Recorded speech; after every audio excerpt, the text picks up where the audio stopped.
शहीद मुख्तार अंसारी को मारूफ शायर ताजदार ताज रहमतुल्लाह अलैह के शेर से आमना सामना मीडिया की राजा अकीदत पेश करता है। मैं नेज़े गनीम पे हूँ सूरत जबर, मरने के बाद भी मेरा रुतबा बुलंद है।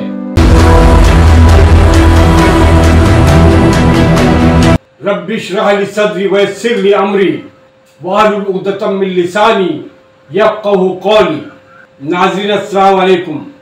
मुख्तार अंसारी की मौत की खबरें वीडियो सोशल मीडिया पर भरी पड़ी है, लेकिन ये रिपोर्ट मुख्तार अंसारी की रहलत पर खिराज अकीदत भी है और उनकी मौत के बाद शासन प्रशासन की असंवैधानिक धमकियों का चीरहरण भी है, जिसे आप आखिर तक जरूर सुनिए और देखिए। मारूफ सहाफ़ी तज्ज़िया निगार डॉक्टर सलीम खान ने मुख्तार अंसारी की रहलत के बाद जनाजे में शरीक चाहने वाले अवाम को योगी इंतजामिया ने जिस तरह से ताकत के बल पर रोकने की कोशिश की और मुख्तार अंसारी के पुरखों ने मुल्क की आज़ादी से लेकर आज तक क्या खिदमत अंजाम दी, मुल्क को मिल्लत के लिए उसकी बेहतरीन अक्कासी की है डॉक्टर सलीम खान ने अपनी तहरीर में, और बहुत से लोगों को बेनकाब किया है। पर उससे पहले आमना सामना मीडिया आपको याद दिलाता है महमूद रामपुरी के शेर के साथ, मौत उसकी है करे जिसका जमाना अफसोस, यूं तो दुनिया में सभी आए हैं मरने के लिए। शायर ये कहना चाहता है कि मौत ऐसी हो जैसे शहीद मुख्तार अंसारी की हुई है, जिस पर जमाना करे अफसोस, वरना हमने तो मरने के बाद कुत्तों को लाशों को नोचते देखा है, जलील और ख्वार होते देखा है। ऐसी एक मिसाल देकर आपको ले जाते हैं इतिहास के उन पन्नों की तरफ और बताते हैं आधी जली हुई लाश की हकीकत। दोस्तों, आपको याद होगा पर आज की नई नस्ल को पता नहीं है। आइए हम बताते हैं बाबरी मस्जिद शहादत के असल जिम्मेदार उस वक्त के प्रधानमंत्री पीवी नरसिम्हा राव की मौत के बाद राव की लाश हैदराबाद ले जाने से पहले 24 अकबर रोड पर वाक़या कांग्रेस हेडक्वार्टर पहुंची। ऐसी लीडरों की मैयतों को ले जाने की रिवायत रही है कांग्रेस के कल्चर में, कांग्रेसियों को उनकी ताज़ियत के लिए हेडक्वार्टर के अंदर ले जाना, लेकिन नरसिम्हा राव के घर वालों के इसरार के बावजूद कांग्रेस हेडक्वार्टर का गेट नहीं खुला। आखिरी रसूमात की तैयारियां हैदराबाद में हुसैन सागर झील के किनारे पर 4 एकड़ के इलाके में की गई थी। हैदराबाद के हवाई अड्डे पर गवर्नर, चीफ मिनिस्टर और पूरी काबीना मौजूद थी। वजीर आजम मनमोहन सिंह और कई वज़रा के साथ साथ तमाम अपोजिशन लीडरों ने आखिरी रसूमात में शिरकत की, पर उस वक्त मौके पर सोनिया गांधी राव की आखिरी रसूमात में शरीक नहीं हुई थी। उजरा टीवी चैनल ने राव के आधे जले हुए जिस्म के मनाजिर दिखाए थे, जिसमें उनका सर दिखाई दे रहा था और आधी जली चिता को आवारा कुत्ते नोच रहे थे। ये कोई मनगढ़ंत कहानी नहीं है, आप गूगल पर सर्च करके देख सकते हैं। हमने भी टीवी 9 की वेबसाइट के वरिष्ठ पत्रकार राज खन्ना के आर्टिकल के हवाले से बात की है। मौत उसकी है करे जिसका जमाना अफसोस, यूं तो दुनिया में सभी आए हैं मरने के लिए। शायर महमूद रामपुरी ने शायद इसी वक्त के लिए कहा होगा कि मौत ऐसी हो जैसे शहीद मुख्तार अंसारी की हुई है, जिस पर जमाना करे अफसोस, वरना हमने तो मरने के बाद कुत्तों को लाशों को नोचते देखा है, जलील और ख्वार होते देखा है। आइए दोस्तों, बढ़ते हैं डॉक्टर सलीम खान के शासन प्रशासन के परत दर परत बखिए उधरते हुए बेलाग तबसरे की तरफ। जिस जहज से कोई मक्तल में गया वो शान सलामत रहती है। 5 मरतबा के रुकन असेंबली मुख्तार अंसारी ने इस दारे फानी को दागे मगफरत देते हुए ये पैगाम दिया कि इज्जत और तौकीर का दारोमदार सरकारी दरबार पर नहीं होता। उनके जनाजे में मौजूद छोटे भाई अफजल अंसारी की मार्फत डिस्ट्रिक्ट मजिस्ट्रेट को मिलने वाली डांट फटकार देखकर बेसाख्ता योगी आदित्यनाथ का वाले पार्लियामेंट में रोना गिड़गिड़ाना याद आ गया। ऊपर मौजूद इस वीडियो में योगी आदित्यनाथ रोते हुए स्पीकर से ये गुहार लगाते नजर आते हैं, मुझे बचा लीजिए, लोग मुझे मार डालेंगे। बुज़दिल लोमड़ी और जाबाज शेर में यही फर्क है कि अपने भाई की लाश के सामने सीना ठोक कर कह रहा है जो करना है कर लीजिए। मुख्तार अंसारी के आबाई गांव मोहम्मदाबाद में वाक़या काली बाग कब्रिस्तान में अवाम के जमे गफीर को देखकर जाफरानी खेमे के होश उड़ गए। मीडिया के जरिए पिछले कई सालों से मुख्तार अंसारी को बदनाम करने की मजमून कोशिश कर लेने के बाद बिलाखिर बुज़दिलों ने उन्हें जहर देकर हलाक कर दिया। फिर भी आवाम जौक दर जौक उनके जनाजे में शरीक होने के लिए निकल खड़े हुए और अपने महबूब कायद की मकबूलियत का झंडा गाड़ दिया। इस तरह मुख्तार अंसारी पर फैज अहमद फैज का ये शेर सादिक आ गया, जिस जहज से कोई मक्तल में गया वो शान सलामत रहती है। ये जान तो आनी जानी है, इस जान की तो कोई बात नहीं। मुख्तार अंसारी की रहलत के बाद गाजीपुर असखुद बंद हो गया है और लोग बेसाख्ता आखिरी दीदार के लिए चल पड़े। उनके अवामी मकबूलियत का सबब जुल्म और जबर के आगे सीना सुपर हो जाने वाला मिजाज था। 3 जून 1963 को गाजीपुर जिले के मोहम्मदाबाद में पैदा होने वाले मरहूम मुख्तार अंसारी को ये खुसूसियत वर्षे में मिली थी। मुख्तार अंसारी के दादा डॉक्टर मुख्तार अहमद अंसारी आज़ादी की तहरीक में 17 साल से ज्यादा अरसा जेल में रहे, मगर वीर सावरकर की मानिंद माफीनामा लिखने का ख्याल तक उनको जहन में कभी नहीं आया। वो तहरीक खिलाफत में मुतहरिक रहे और जामिया मिल्लिया इस्लामिया के बानी अरकान में से एक थे। 1926 से 27 में कांग्रेस की सदारत का एजाज भी उन्हें हासिल हुआ।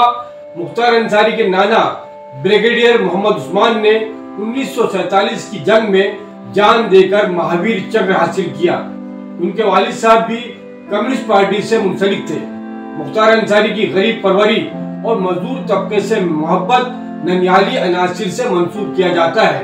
संघ परिवार इस नेमत से हमेशा महरूम रहेगा, क्योंकि वो लोग हमेशा जालिमों और जाबिरों के बाद गुजार रहे और उन्होंने अंग्रेजों तक की जासूसी की। अवाम की खिदमत और फलाह बहबूद से उन्हें दूर का भी वास्ता नहीं है। यही वजह है कि किराए के शायकीन से दादे तहसील वसूल करने वाले बीजेपी के रहनुमा ऐसी पजीराई से महरूम ही रहे हैं। मुख्तार अंसारी के जनाजे में शरीक होने वाले बेशतर नौजवानों ने मुख्तार अंसारी को देखा भी नहीं था, क्योंकि वो तकरीबन 20 साल जेल में रहे। इसके बावजूद ये उस खानदान से अकीदत का इजहार था कि जिसने एक सदी से ज्यादा मजलूमों और गरीबों की मसीहाई की। मुख्तार अंसारी की अकीदतमंदी का इजहार करते हुए ओम प्रकाश राजभर ने कहा कि एक अफसोसनाक वाकया है, हुकूमत ने खानदान की जानिब से लगाए गए इल्जामात की तहकीकात का हुक्म दिया है और अदालत के हुक्म पर 3 अफसरान को मुअत्तल भी किया गया है। ओम प्रकाश राजभर बोले कि जब भी गरीबों पर जुल्म होगा, जो भी उनके साथ खड़ा नजर आएगा उसे गरीबों का मसीहा कहा जाएगा। उनके मुताबिक मुख्तार अंसारी की बाबत कई लोगों का कहना है कि उन्होंने जान बचाई और मदद की। उन्होंने चूंकि गरीबों की मदद की इसलिए गरीबों के मसीहा ही कहलाए। यूपी की योगी आदित्यनाथ हुकूमत में काबिल वजीर मुख्तार अंसारी को गरीबों का मसीहा और इनकलाबी शख्सियत करार देना जाफरानियों के मुंह पर एक जन्नाटेदार तमाचा है। मुख्तार अंसारी के जनाजे में शरीक होने वाले समाजवादी रहनुमा अंबिका चौधरी ने ANI से कहा कि तमाम दुखियारे और गरीब लोगों के साथ जिनका वो सहारा थे, आज हम उनकी मट्टी में शामिल होने के लिए हम आए हैं।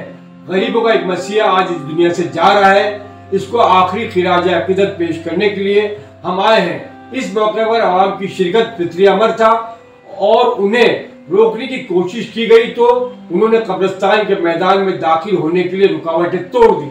इससे जो अफरा तफरी फैली, इसके लिए योगी इंतजामिया पूरी तरह जिम्मेदार है।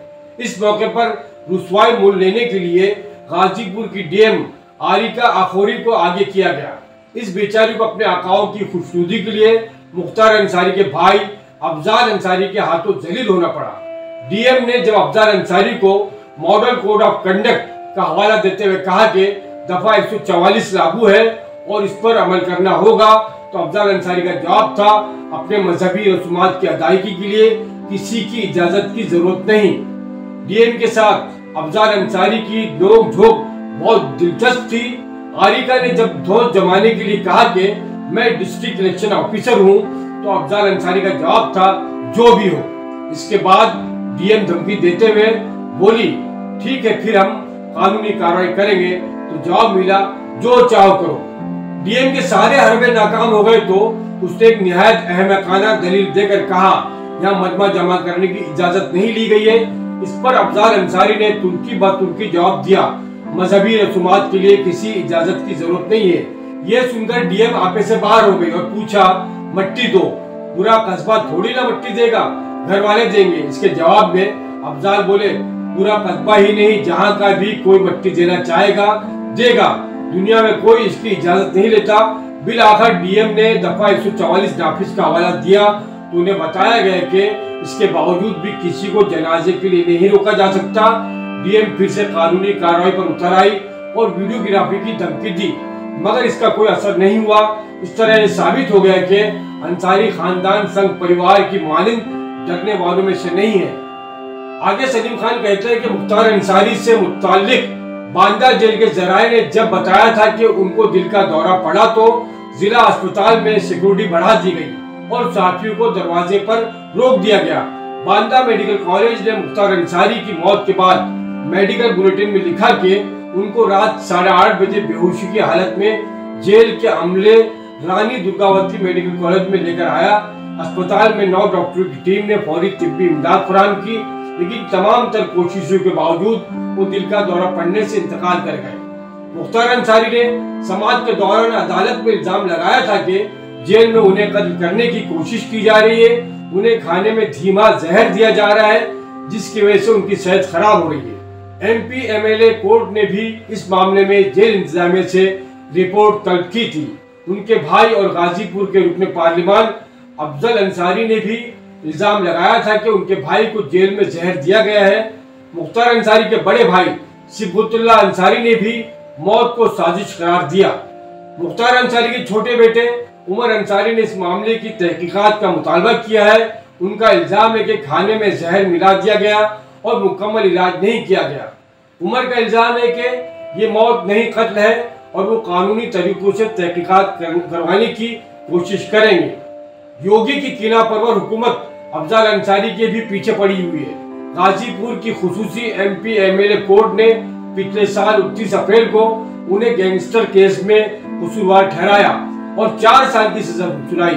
इसकी वजह से अफजल अंसारी को जेल जाना पड़ा और उनकी लोकसभा की रुकनीत मंसूख कर दी गई, लेकिन इलाहाबाद हाई कोर्ट ने उन्हें जमानत दे दी और रिहा करने का हुक्म देने के बावजूद सजा पर रोक लगाने से इनकार कर दिया।